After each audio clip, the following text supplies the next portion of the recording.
The plastic casing was frozen into the ice at 300 meters, just a small black rectangle protruding from the snowpack near the south summit. To the Sherpa cleanup team sweeping the death zone in May 2019, it looked like just another piece of high-altitude trash, one of thousands of discarded oxygen canisters, food wrappers, and shredded tents that litter the upper slopes of Mount Everest. But this object was different. It wasn't debris, it was a witness. When the team chipped the ice away, they realized they were holding a GoPro Hero camera. The housing was cracked.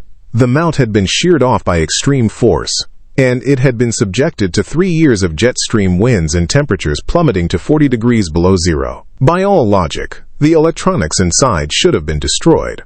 But when investigators later inserted the SD card into a computer, the screen flickered to life. The file structure was intact. The final video file, time-stamped May 19, 2016, was 22 minutes long, and it showed a man walking directly toward his own death. The camera belonged to Thomas Weber, a 41-year-old climber from Germany who had vanished from the face of the earth 3 years earlier.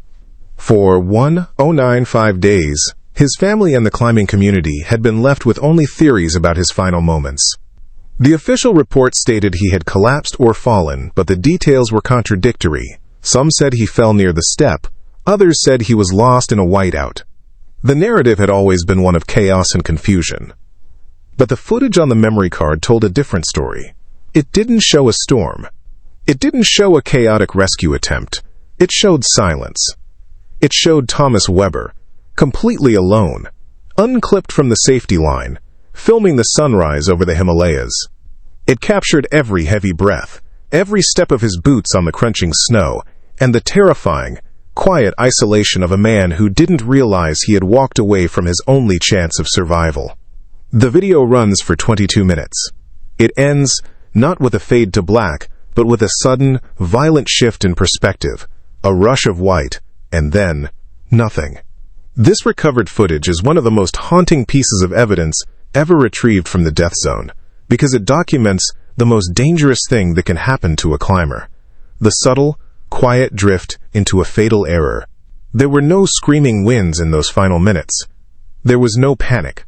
Just a man, a camera, and a cornice that couldn't hold his weight. To understand what happened to Thomas Weber, we have to look beyond the standard accident report. We have to analyze exactly what that camera saw, and more importantly, what it didn't see. In May 2016, the season on Everest was already turning deadly. Days before Thomas Weber's disappearance, 2 other climbers had died on the south side. The mountain was crowded, the weather windows were tight, and the pressure to summit was immense. Thomas was part of a guided expedition, a client who had paid for support, logistics, and Sherpa assistance. He was not a reckless novice. He was a man who understood the risks, but he was also climbing with a significant, hidden handicap, a neurological condition that affected his vision at altitude. This medical factor is crucial because it turns the recovered footage from a simple accident record into a terrifying first-person perspective of a man losing his ability to perceive the danger beneath his feet.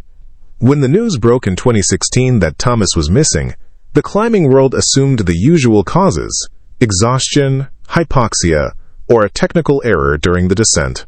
The search was brief. At 400 meters, you don't search for long. If a body isn't on the route, it is gone. His family in Germany was left with a void, a notification of death without the closure of a body or a clear explanation. They mourned a man who had simply dissolved into the white. Then came the discovery in 2019. The camera was found significantly off the main route, a detail that immediately raised questions. Why was Thomas Weber, a client who should have been tethered to a fixed line and accompanied by a guide, wandering alone in untracked snow? Why was his camera running? And why, in those final 22 minutes, does no one else appear in the frame? The footage answers these questions, but the answers are disturbing. They reveal a breakdown in protocol, a moment of separation that should never have been allowed, and a decision, likely driven by hypoxia and the euphoria of the summit push, to prioritize a photograph over safety.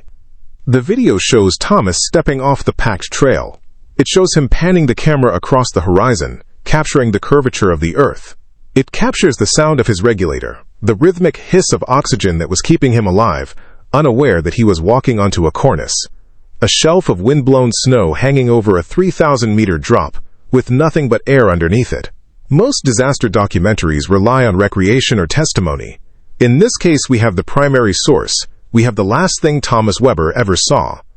We can see the texture of the snow change. We can see the slope angle steepen. We can see the exact moment he committed to the path that ended his life. This isn't just a story about a fall. It is a forensic analysis of a disappearance. It forces us to confront the reality that on Everest, you can be surrounded by teammates one moment and utterly alone the next, separated by just 50 meters of ice and a single bad decision. The recovery of the GoPro didn't just provide closure. It rewrote the timeline of his death. It proved that he didn't just collapse from exhaustion. He was active, he was moving, and he was conscious right up until the final second. It transforms his death from a medical tragedy into a mechanical one, a structural failure of the mountain itself, triggered by a climber who couldn't see the trap he was walking into. Over the next 45 minutes, we are going to reconstruct Thomas Weber's final climb. We will examine the medical condition that compromised his judgment, the chaotic events of the 2016 season that stretched resources to the breaking point, and the specific sequence of events that left him alone on that ridge. We will break down the 22 minutes of footage, analyzing the visual cues that Thomas missed, the warning signs in the terrain, and the silence that envelops a climber in the death zone when the connection to the world is severed. This is not a story about a summit triumph. Thomas Weber never reached the top. This is a story about the summit trap, the magnetic pull of the view, the desire to capture the beauty of the high Himalayas, and how that desire can blind a human being to the fact that they are standing on a fragile illusion of solid ground. The GoPro, found in 2019, is a time capsule of a tragedy, preserving a mistake that happens in an instant but echoes for a lifetime. We often talk about the death zone as an abstract concept, a line on a map above 8,000 meters. But through Thomas's lens, we see it for what it truly is, a place where the margin for error is zero, where the laws of physics are unforgiving, and where a camera can survive to tell the tale that the climber cannot. Before we go into next, I invite you to leave a comment sharing where you are watching from and the exact time you are listening to this narration. We are documenting where these accounts are reaching and at what moments, day or night, they are being heard. Before we move forward, I want to ask you to subscribe and become a member of this channel. Do this so you never miss moments like this. Moments where the truth is told calmly, clearly, and without distortion. If 1,000 of you are watching right now, I hope all 1,000 choose to join us, because this community is growing, and your presence here genuinely matters. So, Chapter 2. To understand the tragedy of the recovered footage, we must first understand the man holding the camera. When the video surfaced in 2019, internet commentators were quick to label Thomas Weber reckless. They saw a man wandering off-route in the death zone and assumed he was just another arrogant tourist who had bought his way onto the mountain, disrespecting the laws of nature. But the reality of Thomas Weber was far more complex and far more tragic. He wasn't a novice stumbling into the unknown. He was a climber, engaged in a lifelong battle with his own physiology, a battle he believed he could win one last time. Thomas was 41 years old, a German national with a soft-spoken demeanor and a fierce, almost quiet intensity about the mountains. He wasn't chasing fame. He wasn't trying to set a speed record. His motivation was deeply personal. For years, Thomas had been mountaineering in the Alps and beyond, building his skills, testing his endurance, and preparing for the ultimate test of Everest. But Thomas carried a secret in his backpack, a piece of equipment that no amount of money could upgrade or replace, a flawed visual system that reacted catastrophically to high altitude. Medical reports and accounts from previous expeditions suggest that Thomas suffered from a rare susceptibility to altitude-induced vision loss. This isn't the standard blurred vision that many climbers experience due to hypoxia. For Thomas, the lack of oxygen at extreme altitudes triggered a shutdown of the optic nerve, or severe retinal hemorrhaging. It was a terrifying physiological switch. At sea level, he was fine. At 5,000 meters, the edges of his vision would begin to fray. Above 7,000 meters, the world would dissolve into a milky, indistinct haze. He knew this. He had experienced it before. On previous climbs, he had faced the terrifying reality of going blind while hanging off the side of a mountain. Most climbers, upon discovering such a debilitating reaction to altitude, would retire. They would accept that their body was simply incompatible with the upper stratosphere. But for Thomas, this weakness became a challenge to be managed, a variable to be calculated rather than a stop sign. It speaks to the specific kind of stubbornness required to be a mountaineer, the belief that mind can triumph over matter, that if you just plan carefully enough, you can cheat your own biology. For the 2016 expedition, Thomas had signed up with a reputable operator, 7 Summit Treks. He knew he couldn't climb alone. He needed eyes. He hired extensive Sherpa support, creating a safety net that he believed would compensate for his failing vision. The plan was precise. He would use his physical strength, which was formidable, to climb the mountain, and he would rely on his guides to be his visual cortex, placing his feet, checking his clips, and ensuring he stayed on the safety line. It was a strategy built on trust and dependency. But on Everest, dependency is a dangerous currency. During the acclimatization rotations in April and early May 2016, Thomas looked strong. He moved well through the Khumbu icefall. He handled the grind up the Lhotse face to Camp 3. His fitness was not in question. But his teammates began to notice the signs. As they pushed higher, Thomas's movements would change. He would hesitate over simple obstacles. He would ask for confirmation on things that should have been obvious. The darkness was creeping in at the edges of his sight, a slow fade that tracked with the altimeter. There were conversations about turning back. In the safety of base camp, logic prevails. Guides discuss the risks. Clients nod and agree that safety is the priority. But the summit fever phenomenon is not just a cliché. It is a psychological shift. As Thomas got closer to the top, the investment of time, money, and suffering weighed heavily against the risk. He had spent weeks suffering in the cold. He was so close. The logic of "I'll turn back if I go blind" shifted to "I can make it if I just focus harder." By the time the summit window opened in mid-May, the 2016 season had already turned chaotic. The mountain was crowded. The weather windows were narrow, forcing hundreds of climbers to squeeze into the same few days to push for the top. This congestion is a critical factor in Thomas's fate. In a crowd, safety protocols get stretched. Guides get separated from clients in the crush of bodies at the Hillary step. Radios chatter with conflicting information. In this environment, a climber who needs constant one-on-one visual guidance is incredibly vulnerable. On the night of the summit push, Thomas left Camp 4 at the South Kernel. He was climbing into the darkness, headlamp on, oxygen mask tight against his face. At 8,000 meters, it was night in more ways than one. Reports from that night indicate his vision was already severely compromised. He was climbing largely by feel, trusting the tension of the fixed rope and the voice of his Sherpa ahead of him. This is where the tragedy begins to take shape, not in a fall, but in a series of rationalizations. Thomas likely told himself that as long as he held the rope, he was safe. He likely believed that the sunrise would bring clarity, that the light would pierce the fog in his eyes. He didn't know that the altitude was swelling his brain and pressing on his optic nerves with every step he took upward. He was a man walking a tightrope, blindfolded, believing the net would catch him. But the most haunting aspect of Thomas's pre-death timeline is his camera. Why does a man who is going blind bring a GoPro to the summit? Why prioritize filming when you can barely see the footage yourself? It suggests a desperate need to capture what he physically could not process. If his eyes failed him, the camera would be his witness. He could watch the summit later, at sea level, when his sight returned. The GoPro became his prosthetic eye. This reliance on the device explains why, in the final footage, he is so focused on the shot. He is trying to record a beauty he can sense but perhaps not fully see. He is trying to validate his presence there.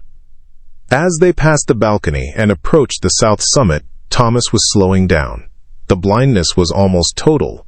The guides were urging him on, or perhaps urging him down. Accounts vary on the specific interactions during those pre-dawn hours. But what is certain is that the group dynamic was fracturing. The faster climbers pulled ahead. The slower ones dropped back. The chaotic snake of headlamps stretched out along the ridge. And somewhere in that confusion, Thomas Weber made a choice. Or perhaps the choice was made for him by circumstance. He separated from the tight cluster of his support team. Maybe he stopped to adjust his mask. Maybe he stopped to fiddle with the camera mount. Maybe he simply needed to rest and told them to go ahead, that he would catch up. Whatever the specific trigger, the result was the same. The man who needed a guide to see the ground in front of him was suddenly alone. The safety net he had constructed, the Sherpas, the logistics, the plan, evaporated in the thin air. He was standing at 300 meters. His vision was failing. His brain was starved of oxygen. And in his hand, he held a camera that he turned on, believing he was capturing a moment of triumph. He didn't realize he was beginning a documentation of his own end. The footage that would be found 3 years later doesn't begin with a scream. It begins with the mundane click of a button. It captures a man who believes he is still in control, a man who has beaten the odds to stand on the roof of the world. But as we will see in the next chapter, confidence in the death zone is the most dangerous illusion of all. Thomas Weber was about to step into the void, and for the first time in history, we would be there with him, seeing exactly what he saw and what he failed to see. Chapter 3. The timeline of a disaster on Everest is rarely linear. It fractures, splits, and blurs, much like the memory of a climber suffering from extreme hypoxia. But thanks to the timestamps on the recovered files, we can pinpoint the exact moment Thomas Weber's climb transitioned from a struggle into a fatality. It happened shortly after sunrise on May 19th. The group had been moving for hours in the dark. By the time the first gray light touched the horizon, they were high on the southeast ridge, approaching the south summit. This is a notorious section of the climb. To the left is a steep drop down the southwest face into Nepal. To the right, the Kangshung face drops thousands of meters into Tibet. The ridge itself is often corniced, overhanging waves of snow sculpted by the wind that look solid from above, but are merely eggshells over an abyss. Standard protocol for a climber in Thomas's condition, exhausted, vision impaired, and moving slowly, is rigid. Stay clipped to the fixed rope at all times. Do not unclip for photos. Do not unclip to pass people unless absolutely necessary. Do not wander. The fixed line is the umbilical cord to life. If you can't see, you feel the rope. If you can't walk straight, you lean on the rope. It is the only constant in a shifting world, but the footage reveals a deviation from this protocol so severe it is almost incomprehensible. In the minutes leading up to the final clip, witnesses, other climbers passing by, reported seeing Thomas stopped. He wasn't in distress in the conventional sense. He wasn't collapsing or signaling for help. He was standing. He appeared to be waiting or resting. Crucially, he was no longer in the tight formation with his Sherpa guides. The specific mechanics of this separation are the subject of intense debate and speculation. In the chaos of summit day, Sherpas often move back and forth along the line, ferrying oxygen bottles, fixing anchors, or helping other struggling clients. It is possible that his guide moved ahead to check the route or dropped back to assist another teammate, telling Thomas to stay here and wait. It is possible Thomas waved them on, his pride or his confusion making him insist he was fine to take a minute alone. "I just want to take a picture." It is a phrase heard constantly on Everest. It is the most common reason climbers unclip or step off the path. The desire to capture the sunrise, to get the perfect angle without the ugly yellow rope in the foreground, is overwhelming. For Thomas, with his failing eyes, the camera was his way of seeing. He likely stepped away from the line to get a clear shot of the horizon, to frame the curvature of the earth without the interference of other climbers' backs. The decision to unclip was the fatal error. But it was compounded by a second, more insidious decision, the decision to move. Once he had unclipped, Thomas didn't just stand still. The footage shows movement. He begins to walk.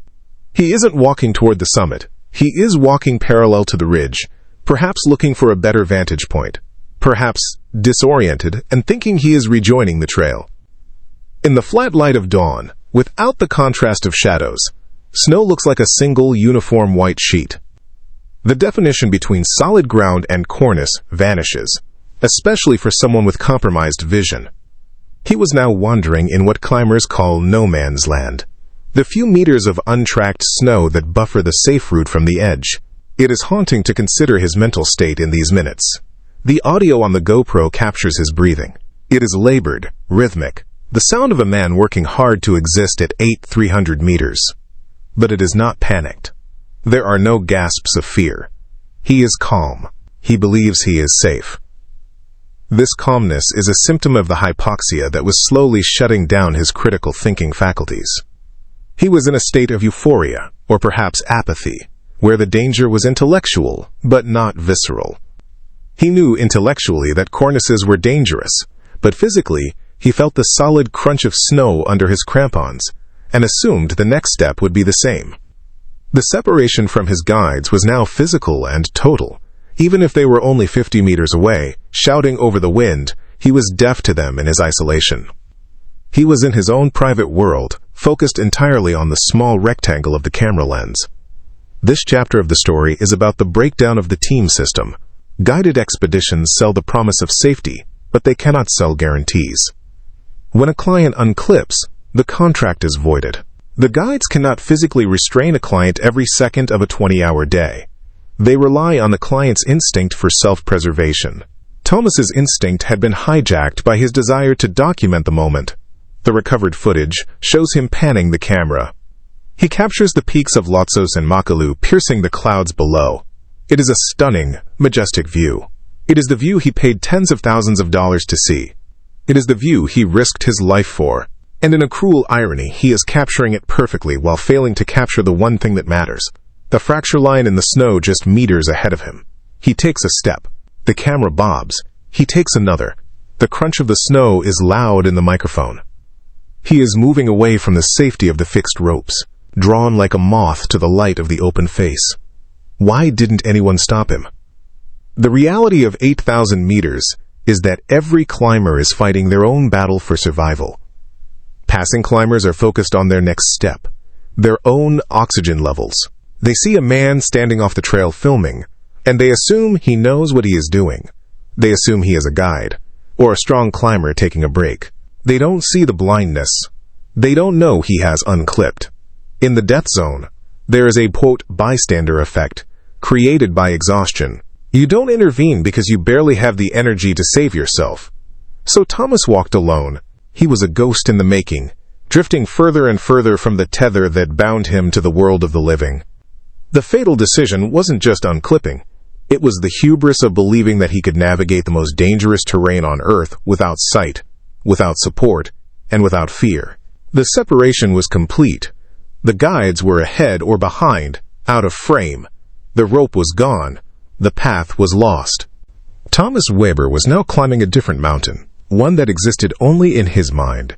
A mountain where the snow was solid, the view was clear, and the fall was impossible. But the real mountain, the one of ice and gravity, was waiting for him to take just one more step. Chapter 4. Between the moment Thomas Weber separated from his group and the final seconds captured on his camera, there exists a gap in our understanding, a period of lost hours where the timeline blurs into speculation. The GoPro footage provides 22 minutes of continuous, verifiable reality, but the events immediately preceding that recording are reconstructed from the fragmented memories of other climbers and the radio logs of base camp.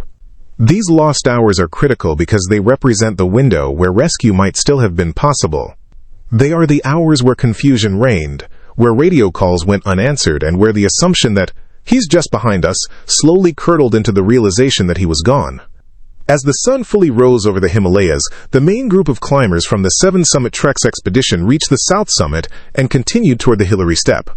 Summit Day is a logistical ballet. Timing is everything. You must reach the top by a certain hour to descend safely before the afternoon weather shifts. In this relentless forward momentum, stragglers are often left to catch up, or to turn back with a Sherpa. It appears that during this window, a miscommunication occurred regarding Thomas's position. The lead guides likely believed he was with the sweep team. The sweep team likely believed he had pushed ahead with the lead group. This gap in accountability is a recurring theme in mountaineering disasters. It is how climbers slip through the cracks of a safety system designed to be redundant. For Thomas, these hours were likely spent in a state of increasing isolation. We know from the footage that he was moving slowly. He wasn't racing, he was lingering. This behavior is consistent with someone who is waiting, perhaps waiting for his vision to clear, or waiting for a guide to return for him. But as the minutes ticked by, the cold would have begun to seep through his down suit. His oxygen bottle, flowing steadily, was ticking down. Every minute spent standing still at 300 meters is a minute of dying. During this time, other teams were passing him. Accounts surfaced later on climbing forums and in debriefing reports of a lone climber seen near the south summit, moving strangely or standing still for long periods. One climber described seeing a man fiddling with a camera way off the line. They didn't stop. They didn't ask if he was okay. In their hypoxic tunnel vision, he was just another figure in a landscape of figures. They had their own summits to reach. This lack of interaction highlights the extreme isolation of the high-altitude climber. You can be surrounded by people and yet be utterly alone. If Thomas was in distress, if he was confused or lost, he didn't signal it effectively enough to break through the apathy of the passing crowd. Or perhaps he didn't signal at all, trapped in the false confidence of his oxygen-starved brain. The lost hours also raise questions about the radio communications. Where were the check-ins? Why wasn't his absence noted sooner? The radio logs from that morning are chaotic, filled with chatter from dozens of teams. It is possible that calls were made, but stepped on by other transmissions. It is possible that Thomas's own radio was dead, or that he simply wasn't using it. Silence on the radio is often interpreted as, everything is fine, until it becomes, everything is wrong. Quote, as the morning wore on, the gap between Thomas and the rest of his team widened. The summit pushers were now high on the cornice traverse, tackling the Hillary step. Thomas was still back near the balcony or the south summit approach. He was effectively climbing a different mountain now, a solo expedition within a guided one. The psychological state of a climber left behind is complex. There is fear, certainly, but there is also often a strange sense of peace, a detachment from reality. With the summit out of reach, or perhaps he still thought he could make it, the goal shifts. The goal becomes the moment. The goal becomes the view. This shift is what likely drove him to turn on the camera. If he couldn't have the summit, he would have the sunrise. He would have the documentation of his attempt. These lost hours are the tragedy of missed connections. A guide looking back at the wrong moment. A radio call that didn't get through.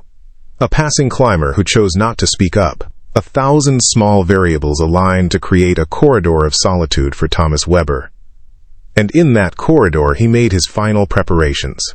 He checked his gear. He adjusted his mask. He checked the battery on his GoPro.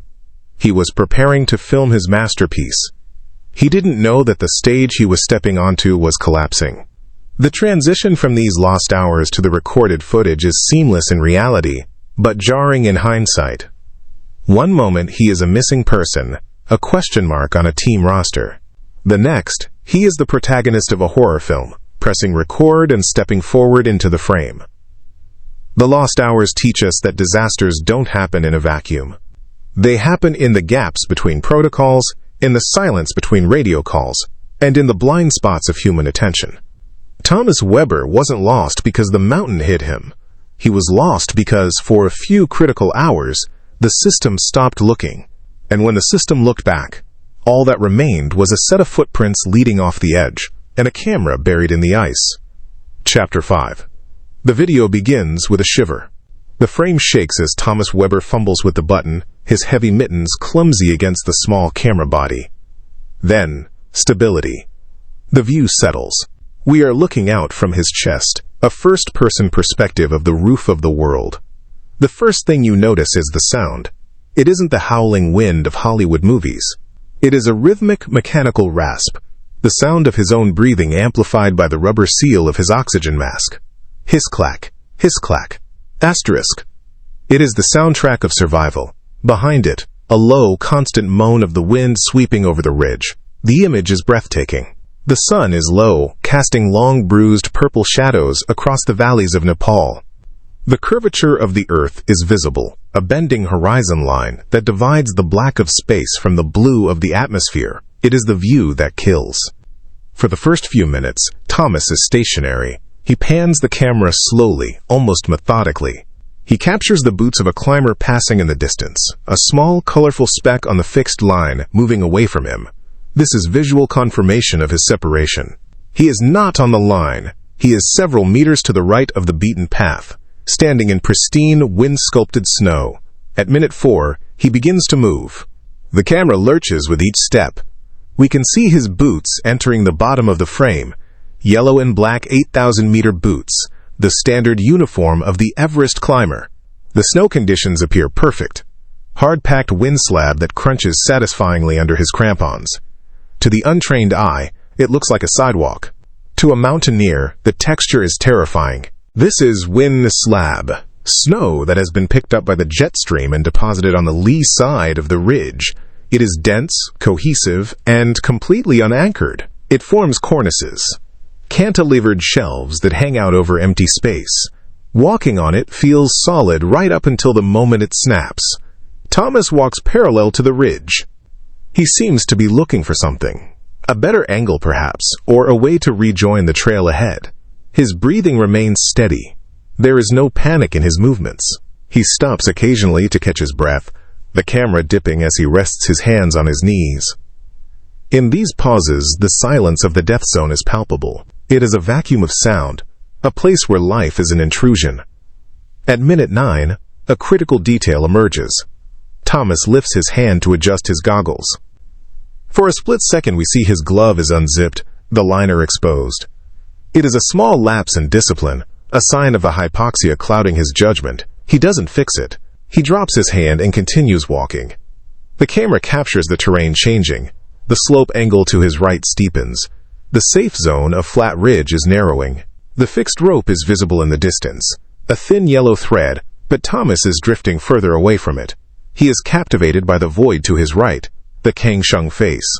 He turns the camera toward it repeatedly. This obsession with the drop is chilling. Is he checking his proximity to the edge? Or is he simply unable to see where the edge actually is? His vision condition means he likely lacks depth perception. The white snow of the ridge blends seamlessly with the white clouds, thousands of meters below. He cannot distinguish the solid ground from the atmospheric abyss. At minute 14 he speaks. It is muffled by the mask, unintelligible. A mumble, perhaps a note to himself or a curse at the cold. It is the only human voice in the entire recording. It sounds lonely. As the minutes tick by, the tension for the viewer becomes unbearable. We know what is coming. We are watching a man walk the plank. Every step he takes is a gamble. Will this be the one? The footage becomes a study in dramatic irony. We know the ending, but the character does not. At minute 18, he stops again. He stands still for a long time, simply breathing. Hiss clack. The camera stares at the sun. Is he considering turning back? Is he realizing his mistake? Or is he just soaking it in? Then, he turns. He pivots his body toward the slope. He takes a step down, as if to test the snow. It holds. He takes another. The camera angle shifts downward, focusing on his feet. We see the crampon points bite into the snow. He is now walking directly onto the cornice. The texture of the snow in the video changes subtly. It looks smoother here, less textured. That smoothness is the sign of a wind drift, a hollow shell. Thomas doesn't see it. He steps forward. The final minutes of the footage are a masterclass in horror, because nothing happens. He just keeps walking. The sky is blue. The wind is low. The world is beautiful. He is a man taking a morning stroll on the deadliest ground on earth. He is completely alone. No Sherpa screams a warning. No rope tugs him back. He is free. And in the death zone, freedom is fatal. The camera records it all. The hubris, the beauty, the silence. It records the specific, mechanical sequence of a human being making a series of small, reasonable decisions that accumulate into a catastrophe. He unclipped to see. He walked to frame the shot. He stepped forward to get closer to the edge. And then, at minute 22, the frame stops panning. Thomas stops. He seems to be setting up for one last static shot. He plants his feet. He steadies his breathing. The video file does not show the fall. The camera was mounted to his chest. When the snow gave way, the violence of the drop likely jerked the camera or obscured the lens with debris. But the audio captures the sound. It is not a scream. It is a sharp cracking sound, like a rifle shot, the sound of the ice fracturing. Then, a rush of wind, a chaotic tumble of white noise. And then, abruptly, the file ends. The camera, miraculously, did not fall with him into the deep abyss of Tibet. It was sheared off, left embedded in the lip of the fracture, or perhaps tumbled a short distance and lodged in the ice, while Thomas fell away. It stayed there, a sentinel on the ridge, its batteries slowly dying in the cold, holding on to the last 22 minutes of a life. It would wait there for 3 years, a silent black box, until a Sherpa's ice axe chipped it free, unlocking the mystery of the man who walked into the sky. Chapter 6. The moment of silence that follows the end of the footage is not just the end of a video file, it is the beginning of a disappearance that would haunt the climbing community for 3 years. When Thomas Weber stepped through that cornice, he didn't just fall, he vanished from the known world. The mechanics of a cornice failure are terrifyingly simple. It is a structural collapse. The snow, hardened by the wind, has tensile strength, allowing it to extend out over the void like a diving board. But like any cantilever, it has a breaking point. When a climber's weight exceeds the load-bearing capacity of the arch, it doesn't crumble slowly, it snaps. The entire shelf shears off in a single violent instant. For Thomas, there was no chance to self-arrest. Self-arrest requires a slope to dig into. When a cornice breaks, the slope itself disappears. You are falling through the floor. Gravity takes over instantly. The fall from the southeast ridge down the Kangshung face is approximately 3,000 meters. It is a vertical mile of rock, ice, and sheer terror. A human body falling that distance does not remain intact. It becomes part of the mountain's debris field, lost in the vast, inaccessible glaciers of Tibet. Back on the ridge, the silence returned instantly. The crack of the ice would have been swallowed by the wind within seconds. The gap in the ridge where Thomas had stood was just a jagged white scar, already beginning to fill with spindrift. To the climbers passing by, minutes or hours later, there was no sign that a tragedy had occurred. They didn't see a body. They didn't see blood. They just saw snow. This is the insidious nature of Everest. It cleans up after itself. A man can be erased from existence, and the landscape remains pristine. The realization that Thomas was missing did not happen all at once. It was a slow, creeping dread that moved through the expedition team. At the south summit, guides began to do headcounts. "Where is Thomas?" The radio calls began. "Times Base Camp. Do you have eyes on Weber?" "Times Gremont Times Camp 4. Has Weber returned?" Asterisk. At first there was hope. Maybe he had turned back early. Maybe his radio was dead. Maybe he was huddled in a tent at Camp 4, sleeping off the exhaustion. Confusion is standard on summit day. Climbers get separated. They descend at different speeds. It is not uncommon for a team member to be missing for hours, only to turn up safe in a sleeping bag. But as the hours turned into afternoon, and the afternoon turned into evening, the hope began to curdle.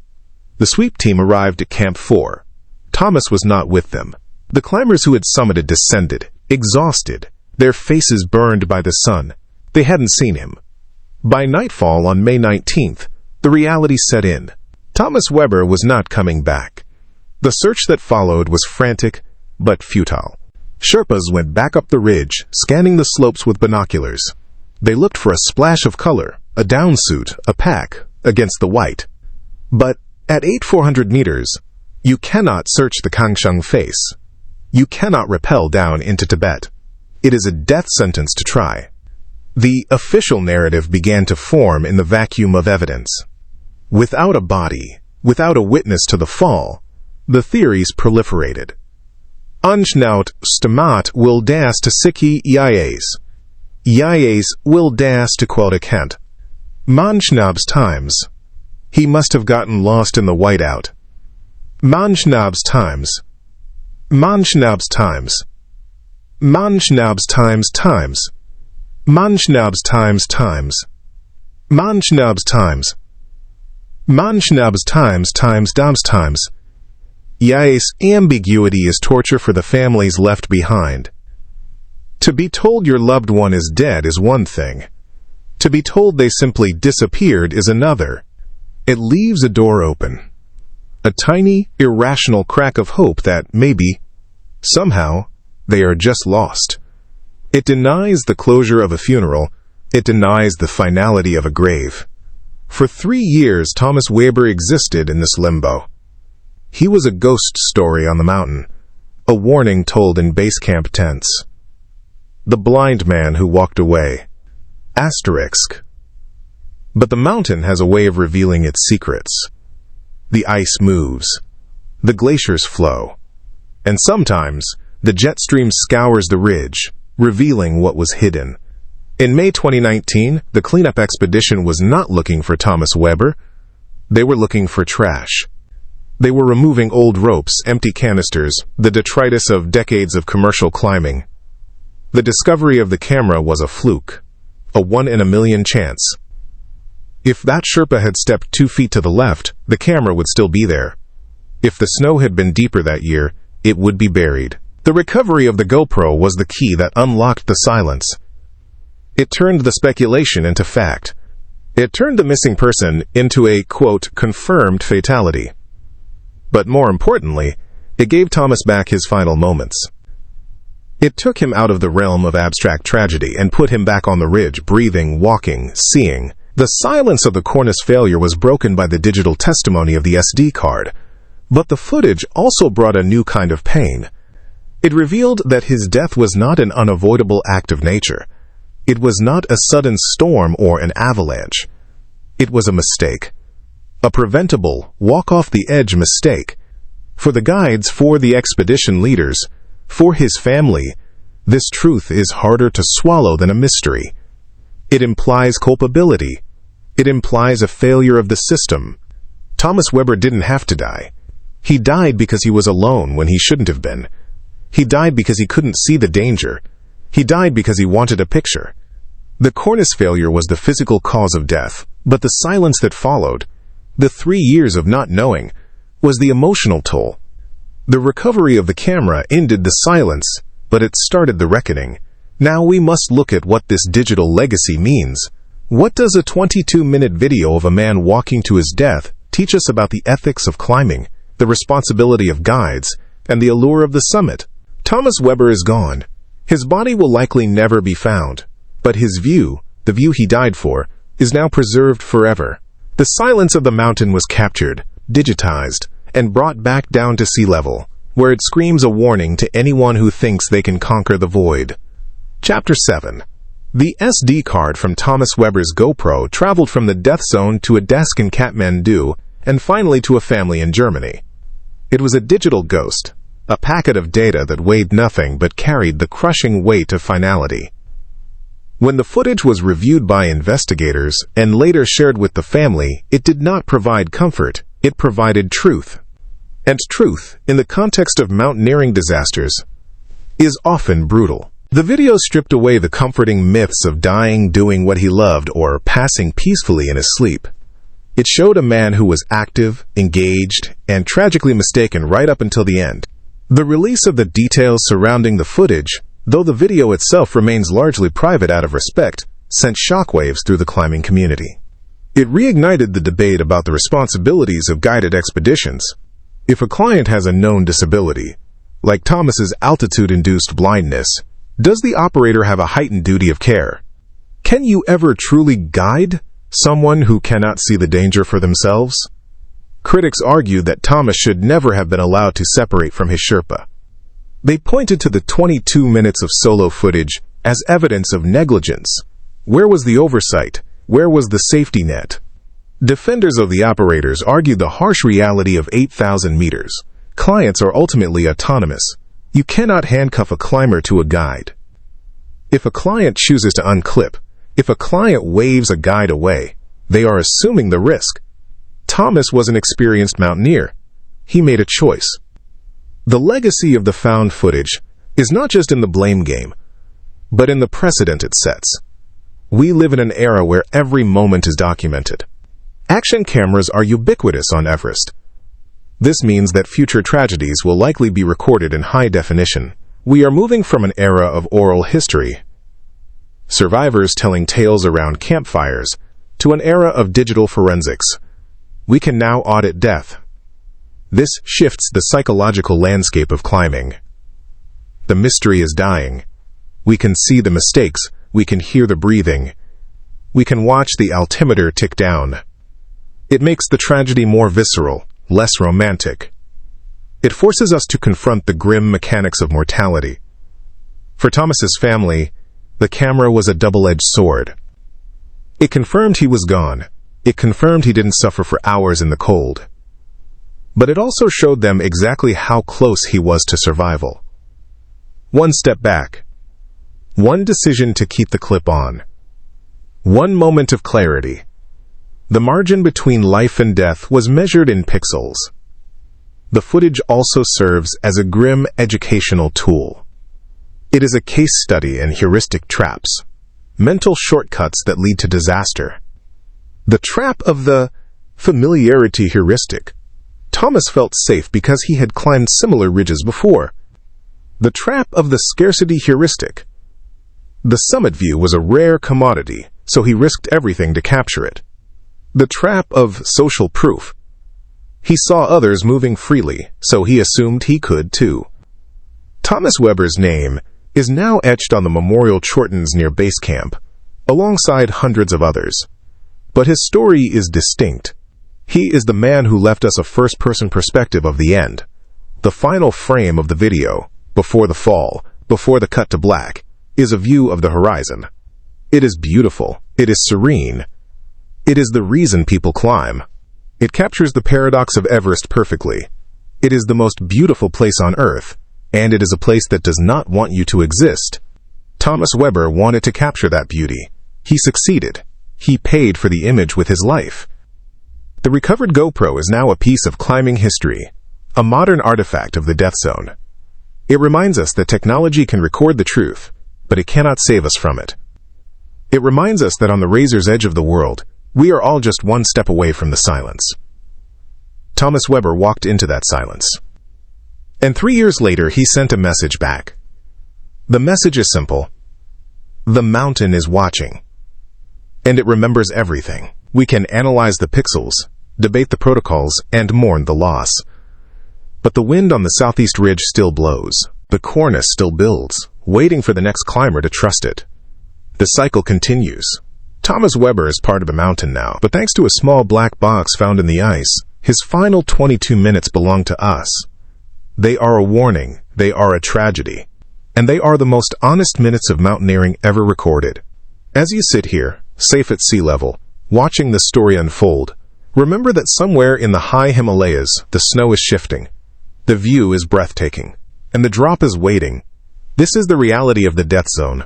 No filters, no edits, just the raw, unblinking eye of the camera, and the man who never came home.